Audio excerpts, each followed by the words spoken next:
Right now, the world is enveloped in the concept called terrorism. Things are being blown up, people are being killed globally every single day. There's not a day that goes by, there's not a TV article, a news article, or some kind of story of some group someplace in the world terrorizing another group for whatever the cause. It's become a phenomenon for us. But the truth is, terrorism or terror acts are not new. In 1972, at the Olympic Games, there was a terror attack on a team. And people were killed as a result. In 1988, there was a flight over Scotland. There was attacked and blown up, a terror attack. Over 200 people died on Pan Am Flight 103. In 1995, in Oklahoma City, two men had a crazy concept of striking back at the government, and they blew up a court building, killing 168 people here in America. But still, it was not really real to us. It was just happenings. These are just things that happen around the world and even here. It wasn't until 2001, 9/11, when those planes flew into those towers. And they flew into the Pentagon. And they killed or injured over 6,000 Americans and other citizens who were just going to work. Did terrorism become real to us as US citizens? So from 9/11 forward, we became aware of what terrorism and terror meant. Prior to that, we're Americans. We don't pay attention. We just worry about ourselves and what's going on in our lives and what's going to happen for me today and tomorrow going forward. The world has never been a concept. I travel the world routinely. Most communities watch and participate in politics and news. We just let other people take care of it. Yeah, we vote when we feel like it, but it's not really an essential. It's not a right. People respect what we have and we take it for granted. And now since 9/11, we've been extremely focused, on terrorism. You've heard of the different groups. I'm not going to give any of them any platform time, but there's tons of groups that you've heard of. And we know what they're doing. Right now, they're recruiting. Every day on the internet, every day on the news, they're recruiting people to join their cause. There's a philosophy of destruction that they're saying needs to be brought forth against the people that they don't agree with for whatever their cause. And in that space, every day, we've seen beheadings on TV. We've seen countless acts of violence perpetrated against innocent people for the concept of propelling their movement or their philosophy forward, that somehow through terrorist acts, it'll make people agree with you more. So you need to recruit new people to join your cause, to sustain your cause. Where are they recruiting from? They were recruiting in Africa. Where are they recruiting from? They were recruiting from London. The shoe bomber, as we call him, was born in London. His father was a criminal. He grew up a petty thief, and in jail, he converted to radical extremism. And he got on a plane here with the attempts of blowing it up. Now he's sitting in a prison, most likely for the rest of his life. The recruitment is on the internet, it's on TV, it's via social media, and it's in person, and it's most importantly real. It is not something just happening far away. It is real, and it has real ramifications. You don't live in New York, but New Yorkers will never forget the day those towers fell. You will not forget in Oklahoma the day the building blew up. Who are they recruiting next? They're not here recruiting you. You're the affluent kids of the world. You're on to do great things in the world. So you're not really super concerned at one level about that because it's not really in your peripheral vision. It's not where you're going. So who can they recruit? Who is the ideal recruit for extreme terrorism? I would say to you today that the ideal recruit is American prisoners. We have over 2 million people incarcerated this moment in America. We know we lead the nation and nations around the world with incarceration rates. we have 2 million plus people in jail. And what are they doing? They're sitting in jail, frustrated, upset, messed up lives, disgruntled. 70% of people in jail have mental health issues. 40% don't have high school degrees. And almost 100% come from dysfunctional situations. So you have a disadvantaged population sitting in a building, held confined for decades. And what are they being taught? What's being done for them? For the most part, nothing, because they're criminals. I do not remove or excuse any criminal act that they've committed. It's not about that. And there was a time where it didn't matter. You did your 30 years and you go on. You did your crime, you do the time. That's what Beretta used to say. So now we're past that because there's another group that's saying the population that you're forgetting, I'll take. Because we need them.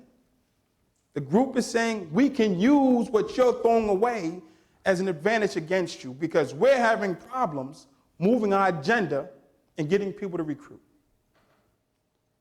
So what do we do at American prisons? Nothing.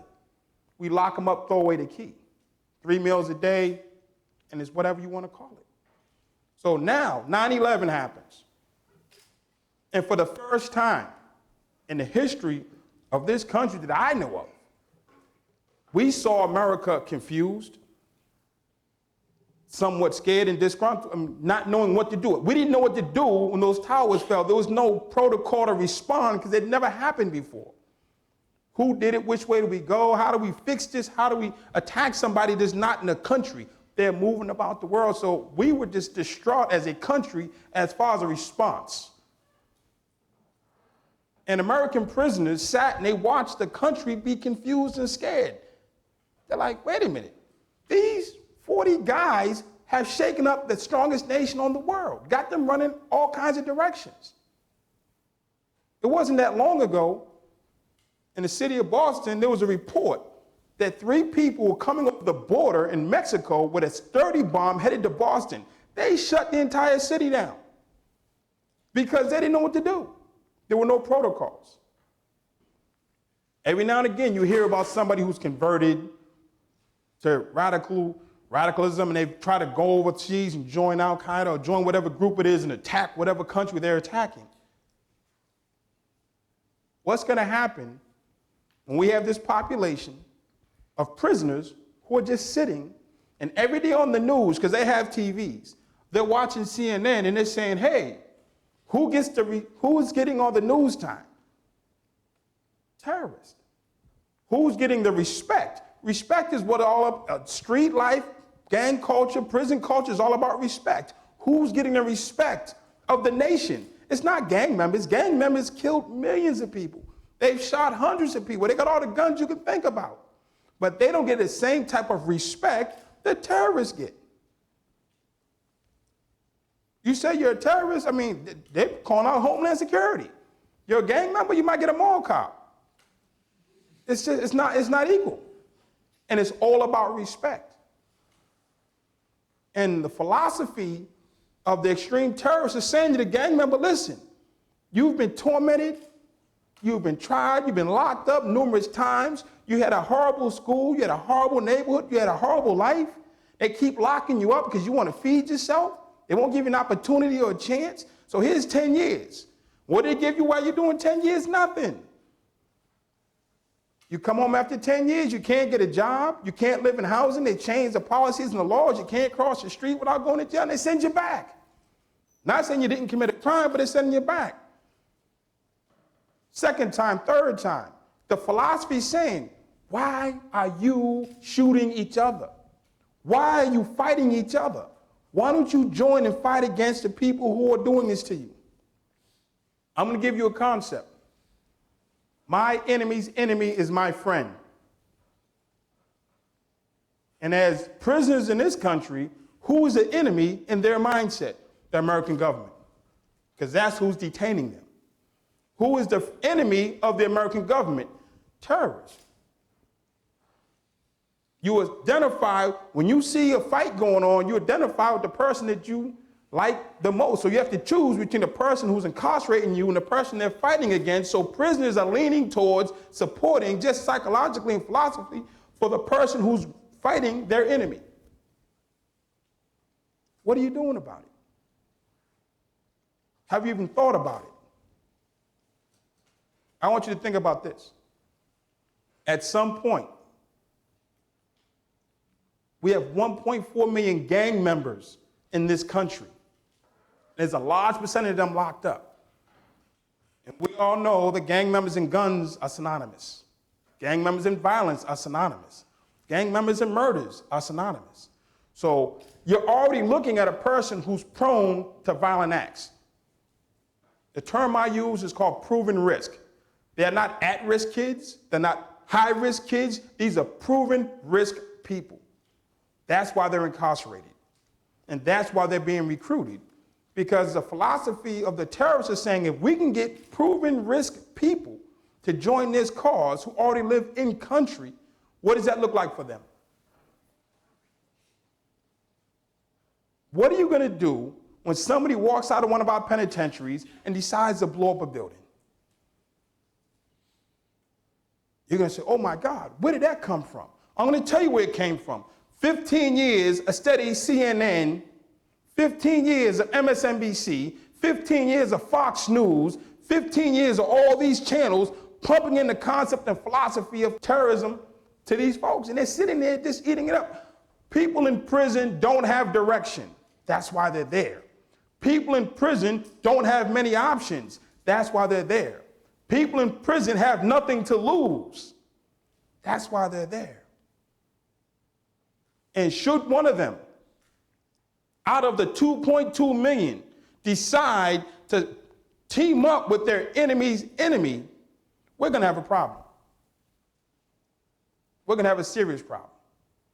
Because now you have American citizens taking up this philosophy of attacking the government.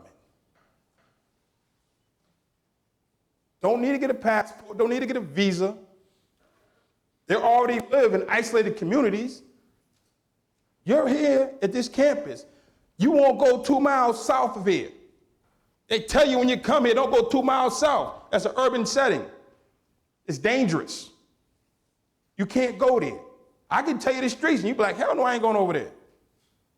You know better. The closest you come to East St. Louis is you watching that video earlier. That's the closest any of y'all ever came to East St. Louis, is watching that video. Because you was told when you got here, don't go there.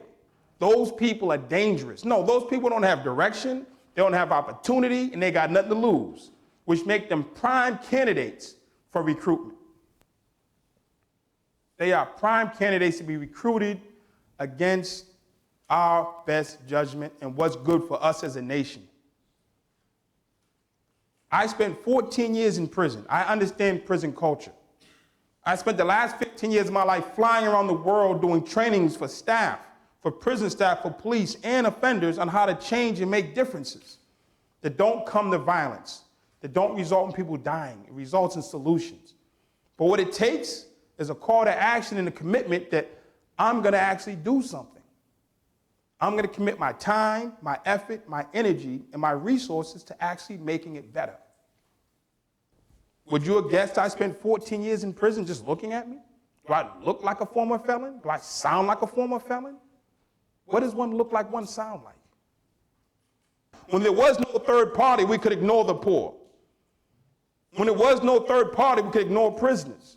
Or now there's somebody who wants that person and wants them for evil. And for evil to take place in the minds of these young folks who are locked up, all that needs to happen is good people do nothing. I am not saying let them all go. I'm not saying to give them a bonus check. I'm saying engage them and give them an opportunity to believe in civic and national pride. And I'm not saying excuse bad acts. I'm saying let's get in front of future bad acts that are going to be extremely bad for all concerned. This is the idea worth spreading. Let's save ourselves from terrorism by spreading love and clear information to the people who need it most, the poor, incarcerated, the people who are left out. Let's not let them become susceptible to a crazy philosophy that says destroy and kill. Because it's not about that. This is my hometown, Boston. In 2013, two brothers blew up the marathon. The older brother was a converted radical. The younger brother was just a college student just like you. But what did he do? He became susceptible to his older brother's philosophy. And he joined him in one of the worst acts in our city. Now he's sitting on death row someplace ready to die for what he did. He was a young kid who was susceptible to somebody else's philosophy who happened to be his brother. He had no direction and he needed guidance. Let's not let it happen again. Not in Boston, not in Oklahoma, not anywhere. And it only happens when we stand up collectively. I thank you. I look forward to hearing from you. TED Nation, you know what I'm saying? Boston strong.